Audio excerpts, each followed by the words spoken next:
Welcome back.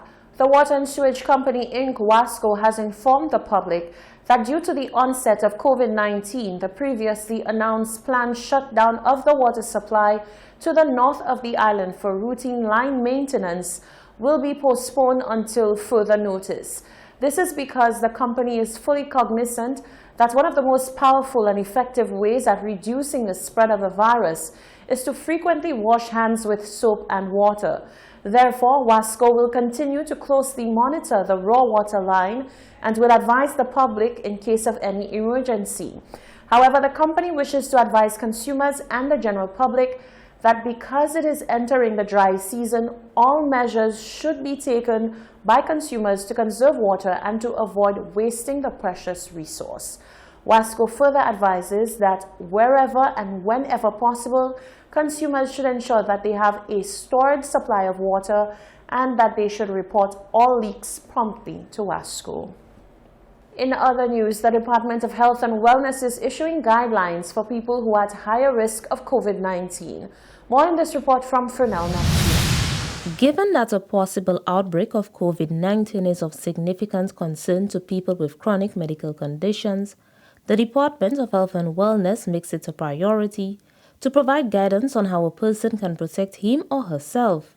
Health educator of the Bureau of Health Education, Nadis Smith-Lambert, spoke on the necessary actions those vulnerable persons to COVID-19 should take in order to reduce the risk of getting sick with the disease. Some examples of chronic medical conditions are heart disease, hypertension, diabetes, asthma.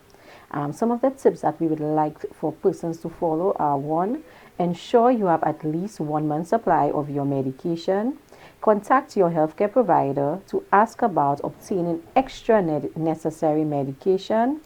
We would like persons to get the recommended 8 hours of sleep to be able to build their immunity. Eat fruits, vegetables, and a balanced meal. Stay hydrated. Wash your hands often with water and soap, and avoid touching your face with unclean hands. Smith-Lambert also called on people who are at higher risk of COVID-19 to consider social distancing as a means of reducing interaction with others who are sick. So during a COVID-19 outbreak in your community, stay home as much as possible to further reduce your risk of being exposed. Avoid crowds as much as possible. Have enough household items and groceries on hand so that you will be prepared to stay at home for a period of time. Avoid close contact with people who are sick. The Department of Health and Wellness once again encourages St. Lucians who have serious chronic medical conditions to take the necessary precautions to reduce the transmission of COVID-19. Reporting from the Communications Unit of the Ministry of Health and Wellness, I am Fernell Neptune. The Sir Arthur Lewis Community College has moved rapidly to scale up online delivery of academic courses given the suspension of face-to-face classes, which came into effect on Monday the 16th of March.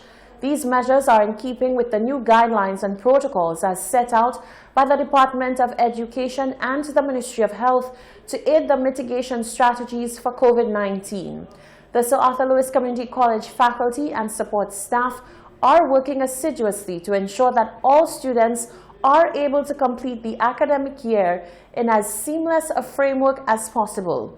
Lecturers are currently upgrading their skills through a series of online training to strengthen their capacity for live lectures and dissemination of interactive resources, as well as online assessments and monitoring. The college is also working diligently to bridge the digital divide and ensure that no student is left behind. A significant share of students have already signed up for the online platform, and a survey of students' online needs is underway to ascertain their access to technology.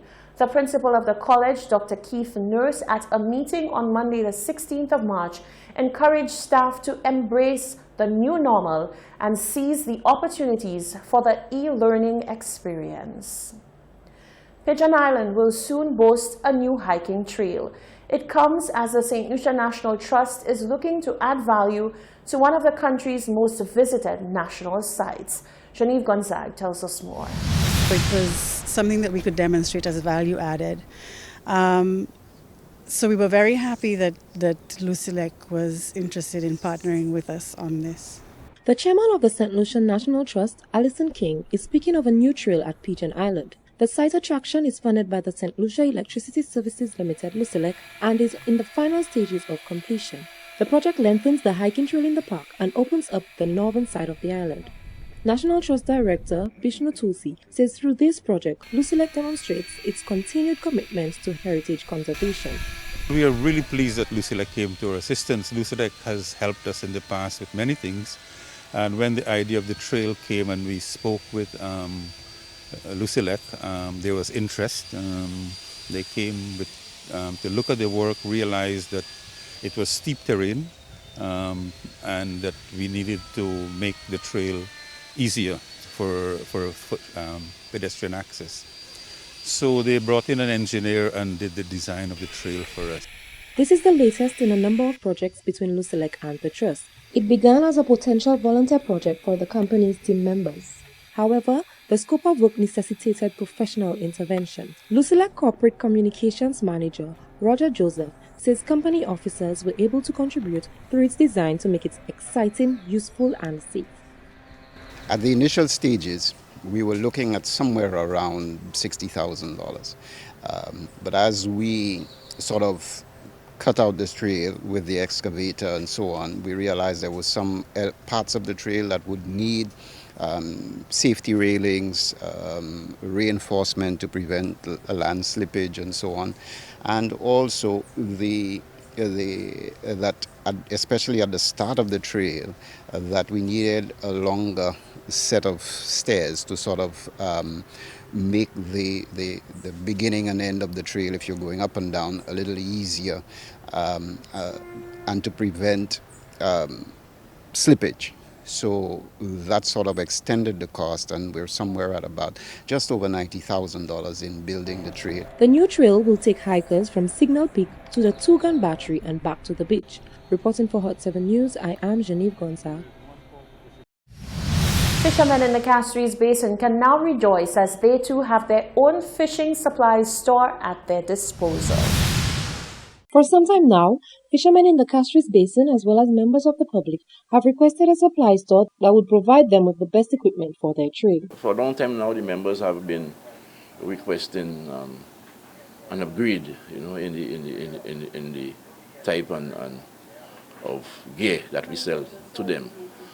For many years, we have been fishers, and fisher organizations have been traveling all the way to Martinique and St. Vincent to get fishing gear and tackle for use in the trade. So we found it an opportunity now that we have our building to give some prominence to the fishing gear and supply store. The supply store, which is called Lily's Fishing Store, was officially opened on Monday 16th March 2020. Lamontagne expressed that the fishermen have had a very positive response to the opening of the store. They are really excited, and like I said, it was a need expressed from them, so they are quite happy that at least that day has arrived, and they have been coming in numbers, as you may have seen, and they are looking to acquire and get use and make use of those fresh stocks that we have there, because trust me, you're guaranteed to catch fish if you use the various gear that we have on sale here today. We spoke to one former member of the Cooperatives Committee who echoed the same sentiments as Lamontagne. I'm quite proud of it, because we've been struggling a long time to get equipment and fishing gear and everything. So right now I guess we can help others. So that's a fine part. Both Lamontagne and John are ecstatic about the store, as the needs of the members of the cooperative as well as other fishermen in the area are going to be met. Reporting for Hot 7 News, I am Genevieve Gonza. This is the Hot 7 TV Nightly News. Sports and weather are coming up after the break.